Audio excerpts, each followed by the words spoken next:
ओम श्री गणेशाय नमः। आप सभी को बैसाख मास के संकटी चतुर्थी व्रत की हार्दिक शुभकामनाएं। आज के इस वीडियो में आप सुनेंगे चौथ माता की कथा और भगवान विघ्नहर्ता गणेश जी की कथा। माना जाता है कि चौथ माता का व्रत और कथा के साथ भगवान गणेश की कथा सुनने से व्रत का पूर्ण फल प्राप्त होता है। पौराणिक कथा के अनुसार एक गाँव में एक सेठ सेठानी रहते थे। उनके एक बेटा और एक बहू थी। बहू सबको भोजन करा के फिर स्वयं भोजन करती थी। एक पड़ोसन ऐसी भी थी जो रोज पूछती थी कि बहू आज क्या बनाया है, क्या खाया है। तो बहू कहती थी कि ठंडो बासी। एक दिन उसके पति ने ऐसा सुनकर विचार किया कि आज तो पकवान बनाए जाएं, फिर देखे कि मेरी पत्नी क्या कहती है। उसने तरह तरह के पकवान बनवाए और घर के सभी लोगों ने एक साथ बैठकर भोजन किया। आज भी पड़ोसन ने पूछा तो बहू ने कहा कि ठंडो बासी। सेठ के लड़के ने सोचा, हो ना हो कोई बात अवश्य है जिससे कि मेरी पत्नी ऐसा कहती है। उसने पत्नी से पूछा, तुम रोज ठंडो बासी खाया ऐसा क्यों कहती हो, जबकि हम सब ने एक साथ बैठकर कई तरह के पकवान खाए। उसकी पत्नी बोली, हम जो खा रहे हैं वह बाप दादाओं की कमाई है। जिस दिन आप कमा कर लाओगे उस दिन मैं समझूंगी कि ताजा भोजन कर रहे हैं। अब एक दिन लड़के ने माँ से कहा, मैं एक बड़े शहर में कमाई करने जा रहा हूँ। माँ बोली, बेटा अपने पास इतना धन है कि खाए नहीं खत्म होगा। माँ के मना करने पर भी बेटे ने स्वयं कमाने का दृढ़ निश्चय कर लिया और जाते समय पत्नी से कहा कि मैं जब तक कमाकर बहुत सा धन लेकर ना आऊं, तुम चूल्हे की आग मत बुझने देना। एक दिन चूल्हे की आग बुझ गई तो वह मन ही मन घबराने लगी, कहीं मेरे पति पर संकट तो नहीं आन पड़ा।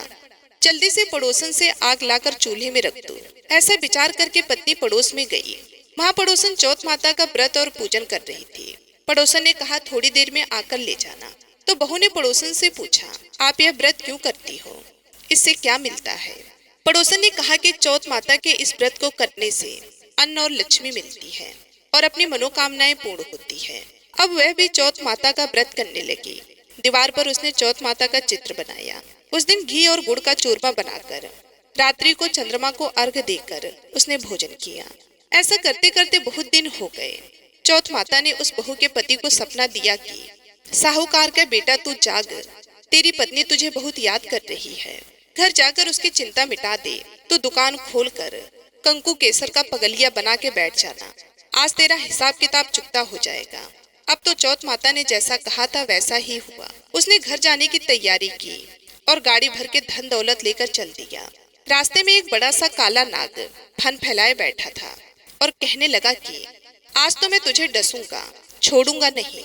आज तेरी आयु पूरी हो गई है। सेठ के लड़के ने कहा, आज चौथ माता ने मुझे सपना दिया तो मैं पत्नी से मिलने घर जा रहा हूँ। वहाँ मेरी पत्नी बहुत चिंता कर रही है। मैं उससे मिलकर जरूर आऊंगा, तब तुम मुझे डस लेना। नाग ने कहा, तुम शपथ पूर्वक कहकर जाओ तो मैं तुम्हें जाने दूं, परंतु लौट कर नहीं आए तो तुम्हारे घर आकर मैं तुम्हें डस लूंगा। इस प्रकार सांप को वचन देकर वह घर पहुंचा। वहां सभी से हंसी खुशी से मिला और भोजन करने उदास होकर बैठ गया। उसकी पत्नी ने उदास होने का कारण पूछा तो पति ने काले नाग वाली बात बताते हुए कहा कि यदि मैं उसके पास नहीं जाऊंगा तो वह घर आकर ही मुझे डस लेगा। पत्नी बहुत चतुर थी। उसने कहा कि आप घबराओ नहीं, लेट जाओ, मैं एक उपाय करती हूँ। पत्नी ने कमरे के 7 पेड़ी धोई। पहली पेड़ी पर रेत, दूसरी पर इत्र, तीसरी पर गुलाब फूल, चौथी पर कंकु केसर, 5वीं पर लड्डू पेड़ा, 6ठी पर गादी गलीचा और 7वीं पेड़ी पर दूध का कटोरा भरकर रख दिया। इस प्रकार वे 7 ही पेड़ी सजा कर बैठ गई। आधी रात होते ही नाग आकर पेड़ी पर चढ़ने लगा। पहली पेड़ी पर रेत में लौट गया। कहने लगा कि सेठ की बहू ने आराम तो बहुत दिया पर वचनों से बंद कर आया हूँ, सो इसे अवश्य ही डसना है। इसी प्रकार 7 पेड़ों पर नाग आराम करता हुआ और कहता हुआ चला कि डसना तो जरूर होगा। जैसे ही वह नाग कमरे में जाने वाला था, चौथ माता ने विचार किया कि यदि इसे मैं आज नहीं बचाऊंगी तो संसार में धर्म कर्म और व्रत पूजन को कौन मानेगा। अब तो गणेश जी, चंद्रमा जी और चौथ माता ने उसे बचाने का विचार किया। चंद्रमा जी ने उजाला किया, चौथ माता ढाल बनी। गणेश जी ने तलवार लेकर नाग को मार दिया और ढाल से ढक दिया। अब बहू भी थकी हारी सो गई। दिन निकला तो लोग बेटे से मिलने आए, परंतु बेटा बहू तो उठे ही नहीं थे। बहुत देर हो गई तो माँ उन्हें उठाने गई। माँ ने 7 पेड़ियों पर जो कुछ देखा तो वे बहुत ही घबराई और बेटा बहू को आवाज लगाई। बेटा बहू उठे तो देखा कि एक ढाल तलवार वहां पड़ी है। अब ढाल उठाई तो वही काला नाग मरा हुआ पड़ा है। बेटा बहू ने सोचा कि आज तो धर्म कर्म ही आड़े आए हैं, जो भगवान गणेश जी और चौथ माता ने आपकी रक्षा की है।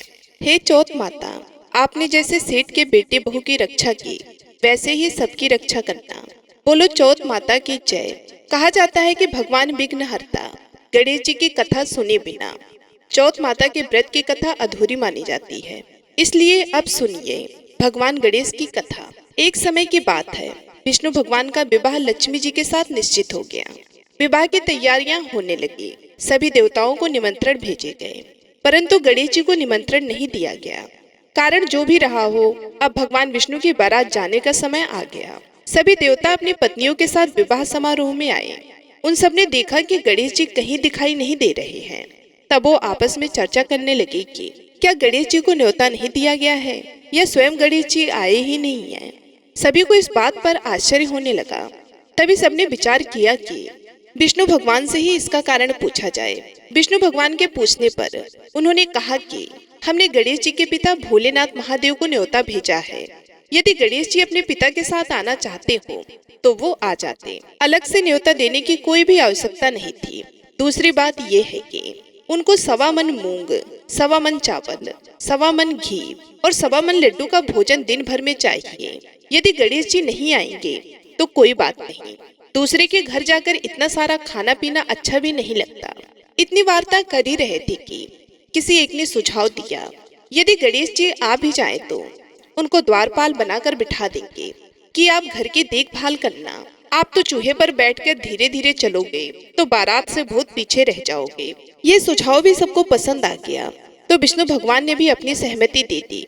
होना क्या था, इतने में गणेश जी वहां पहुंचे और उन्हें समझा बुझाकर घर की रखवाली करने बिठा दिया गया। बारात चल दी। तब नारद जी ने देखा कि गणेश जी तो दरवाजे पर ही बैठे हुए हैं, तो वो गणेश जी के पास गए और रुकने का कारण पूछा। गणेश जी कहने लगे कि विष्णु भगवान ने मेरा बहुत अपमान किया है। नारद जी ने कहा कि आप अपनी मूसक सेना को आगे भेज दें तो वे रास्ता खोद देंगे, जिससे उनके वाहन धरती में धंस जाएंगे। तब आपको सम्मान पूर्वक बुलाना ही पड़ेगा। तब तो गणेश जी ने अपनी मूसक सेना जल्दी से आगे भेज दी और सेना ने जमीन पोली कर दी। जब बारात वहां से निकली तो रथों के पहिए धरती में धंस गए। लाख कोशिश करे परंतु पहिए नहीं निकले। सभी ने अपने अपने उपाय किए, परंतु पहिए तो नहीं निकले, बल्कि जगह जगह से टूट गए। किसी की समझ में नहीं आ रहा था कि अब क्या किया जाए। अब तो नारद जी ने कहा, आप लोगों ने गणेश जी का अपमान करके अच्छा नहीं किया। यदि उन्हें मना कर लाया जाए तो आपका कार्य सिद्ध हो सकता है और यह संकट भी टल सकता है। शंकर भगवान ने अपने दूत नंदी को भेजा और वो गणेश जी को लेकर आए। गणेश जी का आदर सम्मान के साथ पूजन किया। तब कहीं रथ के पहिए निकले। अब रथ के पहिए निकल तो गए, परंतु वो टूट फूट गए। उन्हें सुधारने के लिए पास के खेत में ही एक हाथी काम कर रहा था। उसे बुलाया गया। हाथी अपना कार्य करने से पहले श्री गणेशाय नमः कहकर गणेश जी का वंदना मन ही मन करने लगा। देखते ही देखते हाथी ने सभी पहियों को ठीक कर दिया। तब हाथी कहने लगा कि हे देवताओं, आपने सर्वप्रथम गणेश जी को नहीं मनाया होगा और ना ही उनका पूजन किया होगा, इसलिए तो आपके साथ यह संकट आया है। हम तो मूर्ख अज्ञानी हैं, फिर भी पहले गणेश जी को पूजते हैं, उनका ध्यान करते हैं। आप लोग तो देवतागण हैं, फिर भी आप गणेश जी को कैसे भूल गए। अब आप लोग भगवान श्री गणेश जी की जय बोलकर जाए तो आपके सब काम बन जाएंगे और कोई संकट भी नहीं आएगा। अब सभी को अपनी अपनी गलती का पश्चाताप हुआ और सबने भगवान गणेश की जय जयकार करते हुए और बारात वहां से चल दी और विष्णु भगवान का लक्ष्मी जी के साथ विवाह संपन्न करा के सभी सकुशल घर लौट आए। हे गणेश जी महाराज, आपने जैसे विष्णु भगवान के कार्य को सिद्ध किया, वैसे सभी के कार्य को सिद्ध करना। बोलो भगवान गणेश की जय।